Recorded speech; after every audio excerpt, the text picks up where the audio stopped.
అందరికీ నమస్కారం. నేను మీ సంటిబాబు. మన ఆంధ్రప్రదేశ్ డిప్యూటీ సీఎం అయిన శ్రీ పవన్ కళ్యాణ్ గారు మొన్న ఈ మధ్యకాలంలో తమిళనాడు వెళ్ళడం జరిగింది. మురుగన్ ర్యాలీ మీటింగ్ సందర్భంగా ఆయన కొన్ని సభకు సంబంధించి కొన్ని మాటలు చెప్పడం జరిగింది. అక్కడ వచ్చిన ప్రజలందరికీ, ఆ ప్రజలకి అందరికీ ప్రతి వ్యక్తి కూడా ఒక మురుగన్లా తయారవ్వాలని పవన్ కళ్యాణ్ గారు చెప్పడం జరిగింది.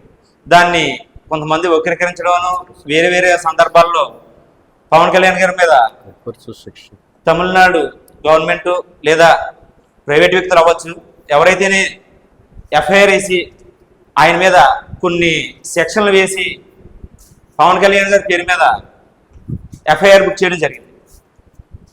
ఈ ఎఫ్ఐఆర్కి సంబంధించి ఆయన సొంత నియోజకవర్గం అయిన పిఠాపురం నియోజకవర్గంలో పిఠాపురం బార్ అసోసియేషన్లో సీనియర్ న్యాయవాదులలో ఒకరైన శ్రీ శ్రీరామచంద్రమూర్తి గారు మరియు ముమ్మిడి శ్రీనివాస్ గారు, జూనియర్ అడ్వకేట్స్ అయిన సువర్ణ గారు మరియు దివ్య గారు ఈ ఎఫ్ఐఆర్కి సంబంధించి, ఈ సెక్షన్కి సంబంధించి అవి ఏ సందర్భాల్లో ఏ ఏ సమయాల్లో ఆ సెక్షన్లు వేయడం జరుగుతుందో ఇప్పుడు పూర్తి వివరంగా తెలియజేయడం జరుగుతుంది. నమస్కారం అండి. నేను శ్రీరామచంద్రమూర్తి, అడ్వకేట్, పిఠాపురం. ఇప్పుడు ప్రస్తుత న్యూస్ చూస్తే మా పిఠాపురం నియోజకవర్గ శాసనసభ్యులు, మన ఆంధ్రప్రదేశ్ డిప్యూటీ చీఫ్ మినిస్టర్ అయిన శ్రీ పవన్ కళ్యాణ్ గారిపై తమిళనాడులో అన్నానగర్, E3 అన్నానగర్ పోలీస్ స్టేషన్లో ఒక ఎఫ్ఐఆర్ నమోదైంది. ఆ ఎఫ్ఐఆర్ ప్రకారం చూస్తే కొత్త బిఎన్ఎస్ సెక్షన్స్లో section 196 sub clause 1, clause 1 sub clause A కింద, మరియు సెక్షన్ 299 కింద, మరియు సెక్షన్ 302 కింద, మరియు section 353 class 1 sub class b మరియు 353 క్లాస్ 2 కింద కొన్ని క్రైమ్స్ నమోదయ్యి ఆయన మీద రిజిస్టర్ అవ్వడం జరిగింది అని తెలిసిన న్యూస్ ప్రకారం. దాని ప్రకారం చూస్తే, ఆ స్టేట్మెంట్స్ ప్రకారం చూస్తే పవన్ కళ్యాణ్ గారు మొన్న ఈ మధ్యన మురుగన్ మీటింగ్ అని తమిళనాడులో, ఆ మీటింగ్లో మాట్లాడుతూ ఈ మద్రాస్ హైకోర్టుకి ఇచ్చిన కండిషన్స్, రిస్ట్రిక్షన్స్కి వైలేట్ చేసి మాట్లాడారని, ఈ కొన్ని సెక్షన్లు నేను చెప్పిన సెక్షన్స్ కింద కేసులు కట్టారు. మద్రాస్ హైకోర్టు వారు ఇచ్చిన కేసులో రిస్ట్రిక్షన్స్ ప్రకారం అయితే ఎవరు కూడా మతాలను రెచ్చగొట్టే విధంగా కానీ, ఇరు వర్గాల మధ్య విద్వేషాలు రగిలించడానికి గురించి కానీ పబ్లిక్ మీటింగ్లో మాట్లాడకుండా ఉండాలి అని. ఈ పవన్ కళ్యాణ్ గారి గురించి మాకు బాగా ఎరిగినది, ఆయన మానవత్వం కలిగిన మనిషి. ఆయన సనాతన ధర్మాన్ని ప్రోత్సహిస్తూ, సపోర్ట్ చేస్తూ ఈ హిందూయిజం గురించి ఈయన మీటింగ్లు ఎవరు ఇన్వైట్ చేయడం ద్వారా అలా మురుగన్ మీటింగ్ కూడా వెళ్ళినాను. ఈ మీటింగ్లో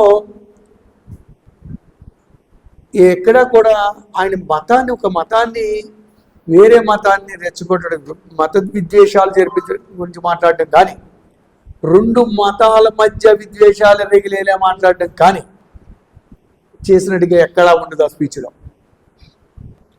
ఆయన చెప్పిందల్లా మురుగన్ లక్షణాలు కలిగి ఉండండి.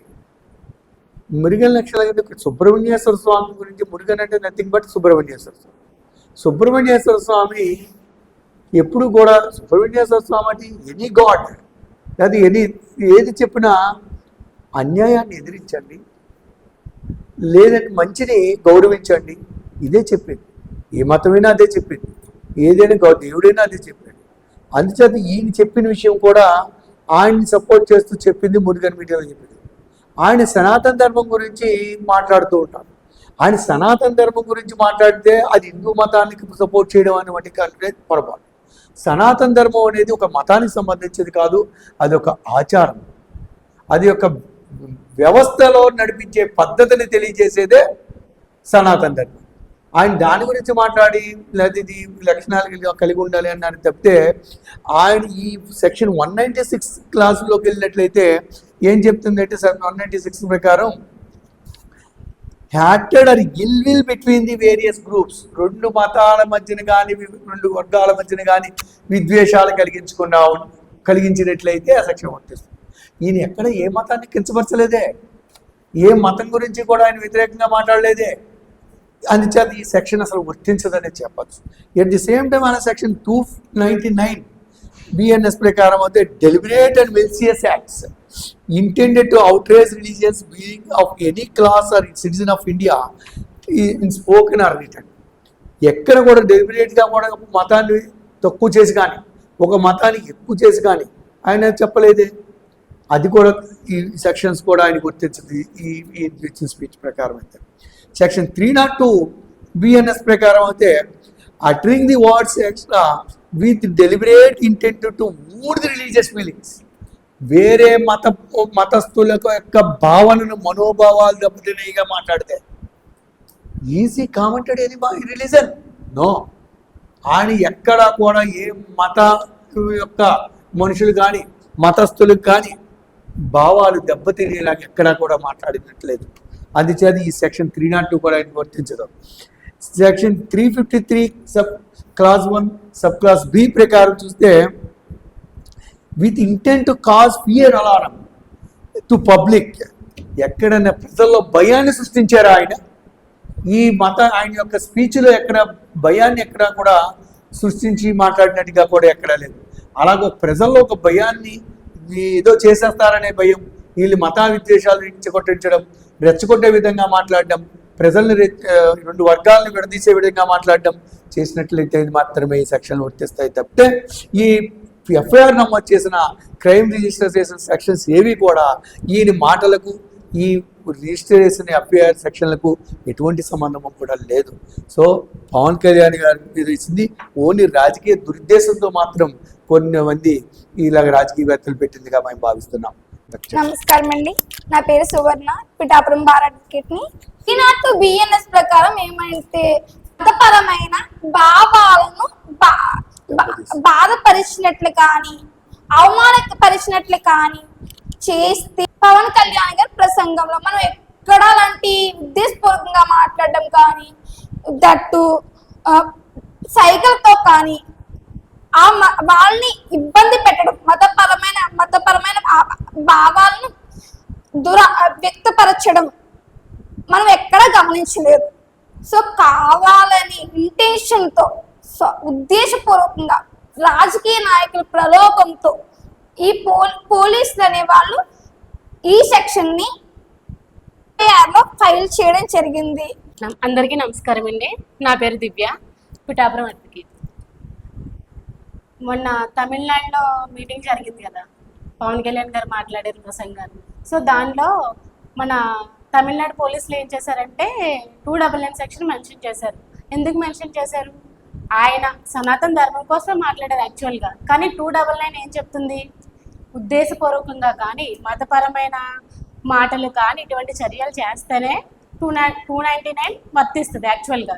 సో ఏమనుంది, ఆయన ఏం చెప్పారు? జస్ట్ సనాతన ధర్మం గురించి వివరించడం జరిగింది అంతే, కానీ మత విశ్వాసాల కోసం కానీ ఒక వ్యక్తికి భంగం కలిగించేలా కానీ మాట్లాడడం అయితే ఏం జరగలేదు నాకు తెలిసిన మట్టికి. నేను వీడియో చూసాను యాక్చువల్గా.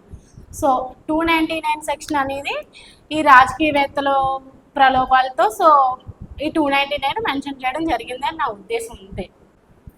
అందరికీ నమస్కారం, నా పేరు ముమ్మడి శ్రీనివాసరావు, అడ్వకేట్, పిఠాపురం. ప్రస్తుతం మా బార్ అడ్వకేట్స్ని ఈ యొక్క ఎఫ్ఐఆర్ మీద డిబేట్ చేయమని అడగడం జరిగింది.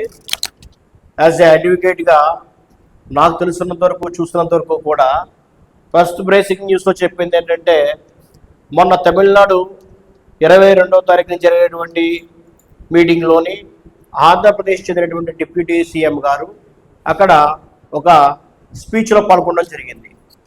అందులో భాగంగానే ఆయన ఇచ్చినటువంటి స్పీచ్ మీద బేస్ చేసుకుని ఈ యొక్క ఎఫ్ఐఆర్ వేయడం జరిగింది. అసలు ఈ ఎఫ్ఐఆర్ ఎందుకు వేస్తారు? స్పీచ్ ఇచ్చినందుకు మాత్రమే ఎఫ్ఐఆర్ వేస్తారా? అసలు ఎఫ్ఐఆర్ ఎందుకు రిజిస్టర్ చేశారు? ఎఫ్ఐఆర్లో ఏమి ఉన్నాయి? అనే అంశాల మీద ఈ యొక్క విషయాన్ని తెలియజేయమని చెప్పడం జరిగింది. అదేవిధంగా మనకి బిఎన్ఎస్ ప్రకారంగా 196 సబ్సెక్షన్ 1 సబ్సెక్షన్ ఏ ప్రకారంగాను మరియు బిఎన్ఎస్ 299 ప్రకారంగాను మరియు బిఎన్ఎస్ 302 సెక్షన్ మరియు 353 సబ్సెక్షన్ 1 సబ్సెక్షన్ బి సబ్సెక్షన్ 2 ప్రకారం ఈ యొక్క ఎఫ్ఐఆర్ నమోదు చేయడం జరిగింది. ఇందులోని ఏదైతే ఈ లాస్ట్ మండే చెన్నైలో జరిగినటువంటి మీటింగ్లోని ఎఫ్ఐఆర్ వేయడం జరిగిందో అందులో మా సీనియర్ న్యాయవాది మూర్తి గారు మరియు సహచర న్యాయవాదులు చెప్పడం జరిగింది. ఇందులోని మోస్ట్లీ ఈ సెక్షన్ ఆఫ్ లా అంతా బేస్ చేసుకుని ఏంటంటే ఒక group of religion, race, place, ఒక మతపరమైనటువంటి ఒక ప్రాంతపరమైనటువంటి వర్గపరమైనటువంటి అదే ఒక ధర్మపరమైనటువంటి ఇటువంటి వాటి మీద ఉద్దేశించి మాట్లాడారు అనే దాని మీద ఈ ఎఫ్ఐఆర్ చేయడం జరిగింది. అందులో భాగంగానే BNS 353 subsection 1 subsection b subsection 2 ప్రకారంగానే ఇది వేయడం జరిగింది సెక్షన్. అందులోని ఏం చెప్తుందంటే deals with state public mischief, అంటే ఎవరిని ఈ యొక్క పబ్లిక్ని స్పీచ్ ద్వారా తప్పుదోవ పట్టించారని ఈ సెక్షన్లో చెప్తుంది. అదేవిధంగానే మేకింగ్ అంటే తప్పుడుగా ప్రచారం చేయడము, పబ్లిషింగ్ అంటే రాంగ్ఫుల్గా ఈ ప్రచారం చేయడము, అంటే రాంగ్ఫుల్ సర్క్యులేటింగ్ ఫాల్స్ అంటే తప్పుడు సమాచారం పంచడము అనే వాటి మీద ఈ సెక్షన్ చెప్తూ వస్తుంది. అయితే ఇక్కడ ఈ సెక్షన్స్ అన్ని బిఎన్ఎస్ వచ్చిన కాడి నుంచి 2023 తర్వాత నుంచి చాలా మంది మీద ఈ నమోదు చేయడం జరుగుతుంది.